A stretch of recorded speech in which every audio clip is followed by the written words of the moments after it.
Srikanth, Ideal Chemistry. So in this video, we are discussing about differences between elimination reactions. I mean E1 mechanism and E2 mechanism. So differences between E1 mechanism and E2 mechanism. So we will discuss each every point briefly. So E1 mechanism. What is meant by E1? So E1 mechanism means it is a unimolecular elimination reactions. E1 reactions or E1 mechanism means these are unimolecular elimination reactions. For E2 mechanism or E2 reactions, we call as a bimolecular elimination reactions. Bimolecular elimination reactions. Here the E1 reactions are involved in two steps, or the E1 mechanism involved in two steps. It involves in two steps, but the E2 mechanism involves in a single step. So it involves in single step, and the rate of E1 mechanism is depends upon a concentration of alkyl halide. So rate is depends upon concentration of alkyl halide. But in E2 mechanism, the rate of reaction or the rate of E2 mechanism is depends upon both concentration of alkyl halide and strong base. E1 mechanism, the rate of E1 mechanism depends upon a concentration of alkyl halide. The rate of E2 mechanism depends upon concentration of alkyl halide and strong base. And in the E1 mechanism, weak base and heat can be involved. In the E2 mechanism, strong base can be involved. Now I just told. So in E1 mechanism, weak base and heat can be involved. In the E2 mechanism, strong base can be involved. So if we take the example for weak base, that is ethyl alcohol plus heat. So here ethyl alcohol is a weak base. So if we take the examples for strong base, here we take the alcoholic KOH or sodium azide, NaNH2, etc. taken as a strong basis. And next point is the E1 mechanism is involves in the formation of a carbocation. It involves in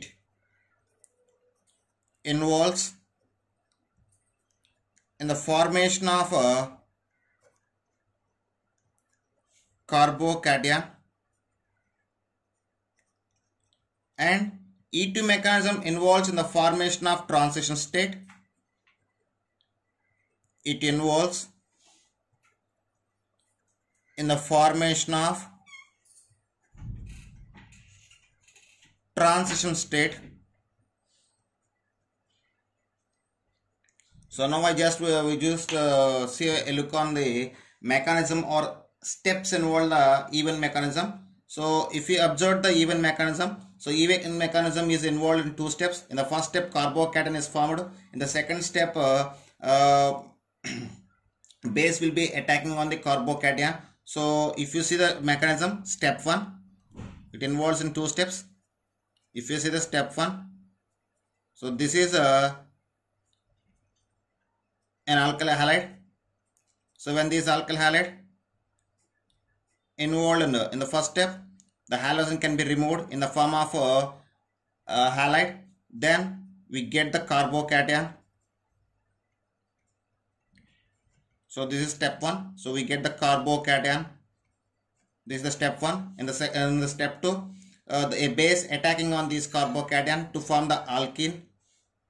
So the step 2, base can be attacking on the carbocation, resulting elimination can be possible.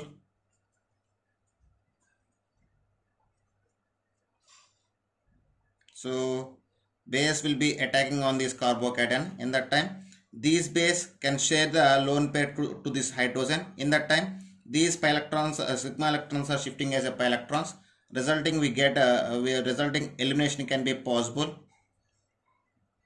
So they are the steps involved in the E1 mechanism. If you see the steps involved in the E2 mechanism, so we already discussed E2 mechanism involved in single step. So at the same time, here elimination of halogen and attacking of base both are can be possible in same step. So here I want one more thing. The step 1, step 2. Step 1 is the rate determined step or slow step. Why? Because in this step we get the stable carbocation. So this is slow step or rate determined step. Okay. In the E2 mechanism, the reaction, the E2 mechanism involved with the formation of transition state. So first I just take the compound. So in this step, this is alkyl halide. In this step, a strong base attacking on the alkyl halide. So this is the slow step. So in this step, a transition state can be formed. Okay. So here I just take one hydrogen. So these strong base can make the bond with hydrogen. I mean, the transition state will be present like.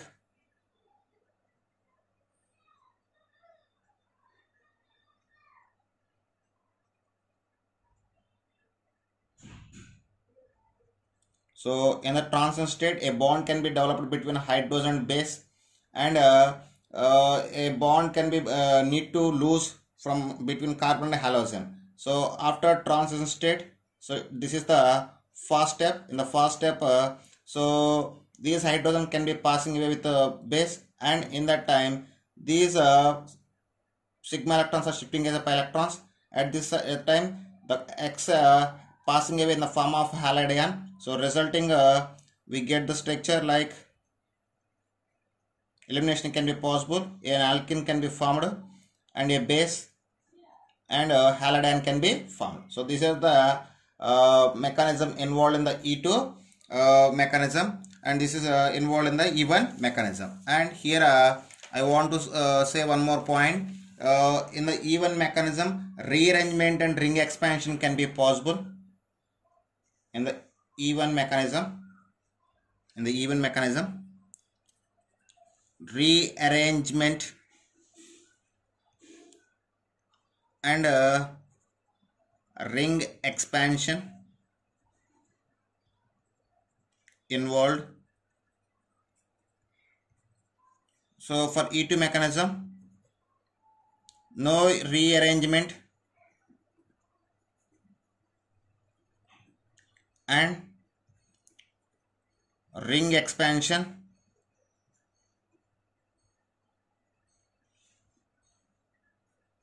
possible.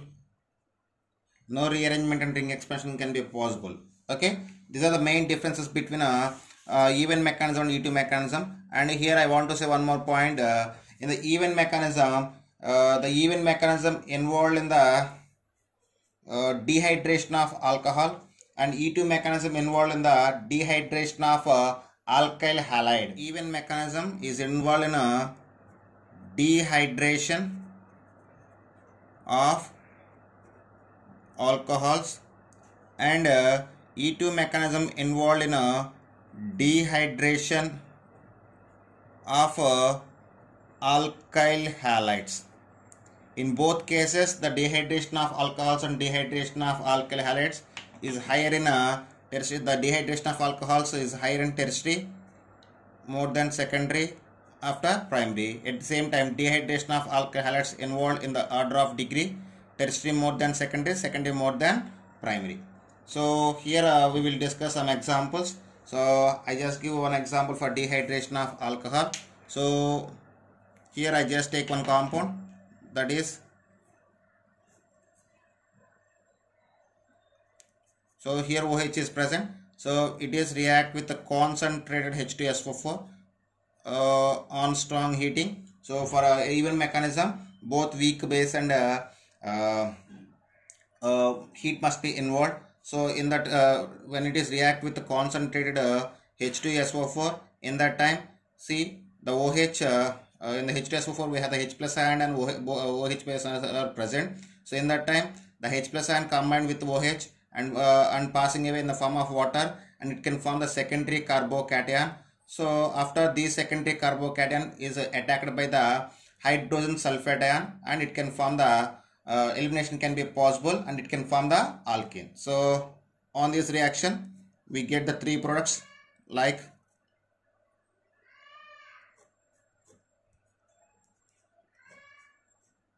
so this is the way so in the even mechanism here we get the three products. So these are the three products and when I observe these three products, these two are the major products due to more stability. This is the minor product. So why? Because it is major product. Why? Because in the formation of these two products hyperconjugation can be involved, or due to presence of more alpha hydrogen atoms. So for this hyperconjugation is involved. So that's why these two structures are more stable, and these are the major products. Okay. So at the same time, if you take the dehydration of alkyl halide, here I just take the one more product for dehydration of alkyl halide. Same product, but in place of OH I just take the chlorine. Here I just use the alcoholic KOH or sodium azide. So here also we get the same products. Here also these two are the major products, and this is a minor product. Okay, so now I just give some examples for dehydration of alcohols and dehydration of alkyl halides. And so these are the examples for dehydration of alcohols, and these are the examples for dehydration of alkyl halides. So we will check the in this example we will check rate of dehydration of alcohols and rate of dehydration of alkyl halides. I just give three examples. First we discussing about dehydration of alcohols, then we will go for the dehydration of alkyl halides. So if you see that this is the first example. Here we have the three compounds is there. So I just give the naming for three compounds. So in the first compound the OH present at tertiary carbon. Here the OH attached to the primary carbon. Here OH is attached to the secondary carbon. So I just given rate of dehydration of alcohol is higher in tertiary alcohols. After secondary at primary is at last. So based on this first structure, so if you take the order of their order of rate of dehydration, so first structure having three tertiary confirmed tertiary carbocation, so it's a more rate of dehydration. After third structure, and at last is second structure. So here we just say the rate of dehydration based on the degree of the carbocation. So when you go for the second structure, so this is the second example. Here also we have the two compounds is there. So this is compound 1 and this is compound 2. So when I observe that here OH can be removed, we get the carbo and positive charge can be erased at here, and positive charge erases at here. If you compare the first and second carbocations, second structure, here hyperconjugation can be involved. 2 alpha hydrogen atoms present at here. If you observe here 3 alpha hydrogen atoms is present, and this positive charge can shows the resonance with pH. So in the second structure hyperconjugation is present, at the same time resonance also present, but in the first structure only hyperconjugation is present. Hyperconjugation possible, here resonance and hyperconjugation can be possible. So second structure is a more rate of dehydration when compared to the first structure. So now I just go for third example. In third example here we have, so this is structure 1 and this is structure 2. If OH can be removed, we get positive charge here. Here OH can be removed, we get positive charge here. And when observe the first structure, after removing of we get carbocation, primary carbocation, and positive charge erases here. Here we have 2 alpha hydrogen atoms is present. So in the first structure hyperconjugation can be involved. In the second, if you observe the second structure, here also 3 alpha hydrogen atoms is present. So here also hyperconjugation involved. At the same time, these positive charge conjugate with pi bond. So here resonance also possible. So in the second structure both hyperconjugation and resonance can be involved, but in the first structure only hyperconjugation involved. So second structure is more rate of dehydration when compared to the first structure. That's all. So now we will go for the dehydration of alkyl halides. If you observe the first structure, after removing of chloride ion, here we get positive charge, here we get positive charge, and here we get positive charge. So this is first structure can be formed the tertiary carbocation, second structure can form the secondary carbocation, and third structure can form the primary carbocation. So based on the rate of dehydration of alkyl halide, first structure is more rate of dehydration than second, and second is having more rate of dehydration than first. That's all. So when you go for the second example, in the second example, if you remove that chlorine, so in the second structure, the second structure, if you observe that at these carbon we have more acidic hydrogen. Why? Because these hydrogen can be removed. Here positive charge can be raised. This positive charge is resonance with benzene ring. So this is more acidic hydrogen.